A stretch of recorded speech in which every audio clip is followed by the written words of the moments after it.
Good news muna tayo. Ikinatuwa ng mga miyembro ng PhilHealth ang mas pinalawak na benepisyo nito para sa sakit na malaria. Ang detalye mula kay Harley Valbuena.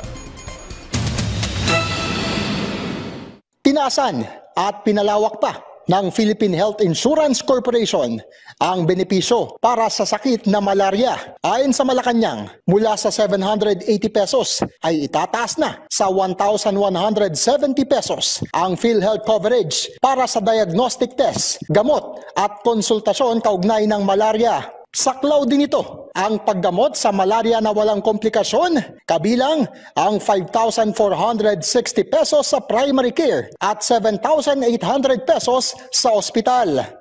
Bilang tugon ng PhilHealth sa panawagan ng World Health Organization na magkaisa laban sa malaria, pinalawak pa nito ang benepisyo para sa malaria. Bilang suporta sa layuning wakasan ang malaria pagsapit ng 2030. Ang malaria ay isang sakit na kalimitang nakukuha sa kagat ng lamok.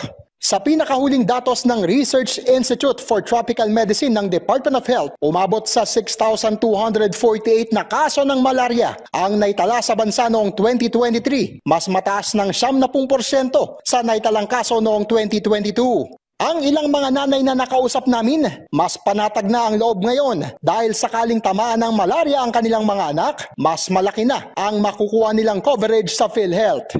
If ever po natamaan ng malaria ang family ko, mas kampante po ako kasi mas mataas na pala yung benefits nila. Lalo na po paparating ang tag-ulan, mas kampante na po tayong dahil mataas na yung benefits ng PhilHealth. Sa kabila ng naitatala pa ring mga kaso, nananatiling nakatutok ang gobyerno sa misyong tuluyan ng mapuksa ang malaria pagsapit ng taong 2030. Harley Valbuena para sa Pambansang TV sa Bagong Pilipinas.